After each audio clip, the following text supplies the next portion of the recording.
So here I'm showing you how to do a finger braid for the 124 Bolivian Milkmaids Jacket. The instructions on how to do this are in the pattern, but I'm going to show you how to do it. This is a great way to add, it's a way to create an embellishment that you can add to any kind of garment or bag, anything that you want to sew. It's really easy. It's a project you can take anywhere with you. Kids like to do it. You can teach your children or grandchildren. It's just a really fun and easy handwork that you can make. Very traditional. So it's really just a bunch of slip knots in a row, and I'm going to show you how to start doing it. So I'm going to start with this bigger cord that you can see a little bit better how to do this, but you can use any size.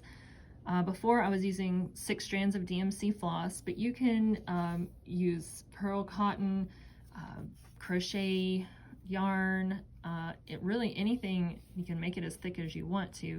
If you want to sew over a machine with it, it needs to be smaller, like the number 5 pearl cotton.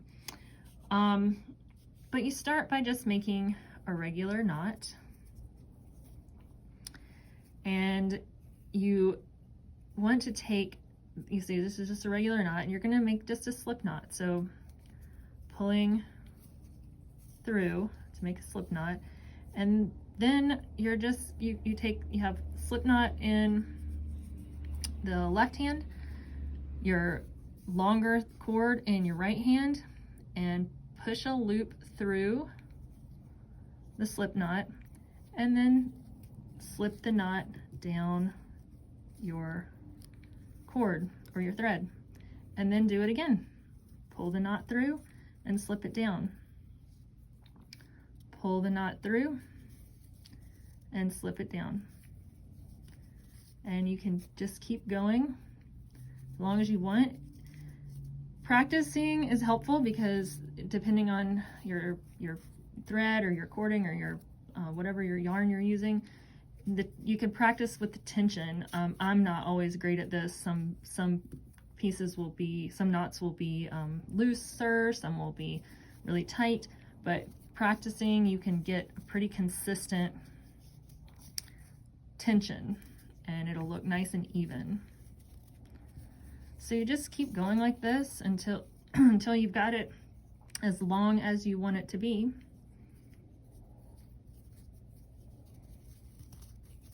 And this is just a great project to take wherever you want to go and add to it. Now, something that's this thick, you can see is going to be hard to sew over with the sewing machine because it's so big. So maybe some of y'all can do it.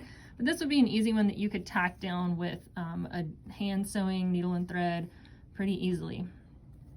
The other thing that's kind of, and I love this cording is really pretty. So yeah, it's easy to add to it. You can even use it as handles on something or button loops, anything you want. Other thing is when you're finished, you want to cut the cord and pull it through here and draw it tight, because if you leave the loop like this, you can just easily unravel till you've got nothing left but a single knot.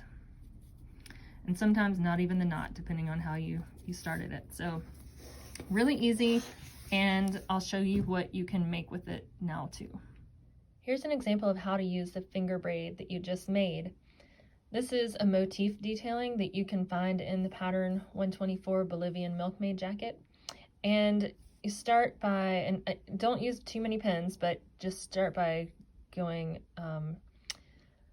and doing the one, every other loop.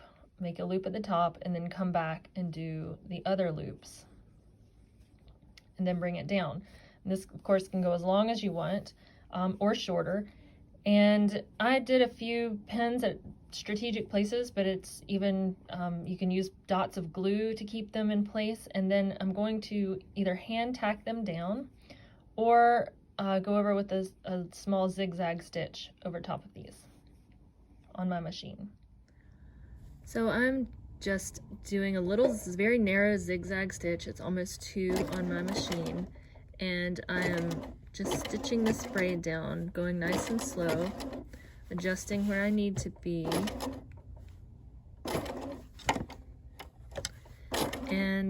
it's best to either, you know, use a few pins to make sure you have the things you want in exactly the right position, or glue, and just go nice and slow, lifting your foot as you need to, guiding the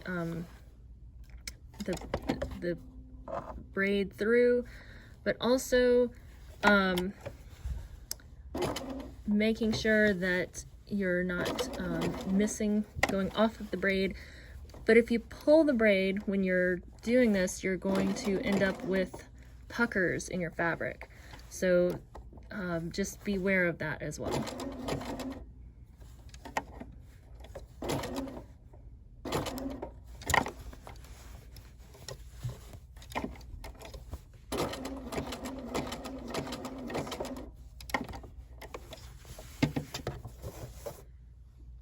So I finished sewing down the braid, and you can see it looks pretty nice. This is just one motif. There are loads of motifs in this pattern, from making images, birds, flowers, to lots of just geometric shapes and motifs.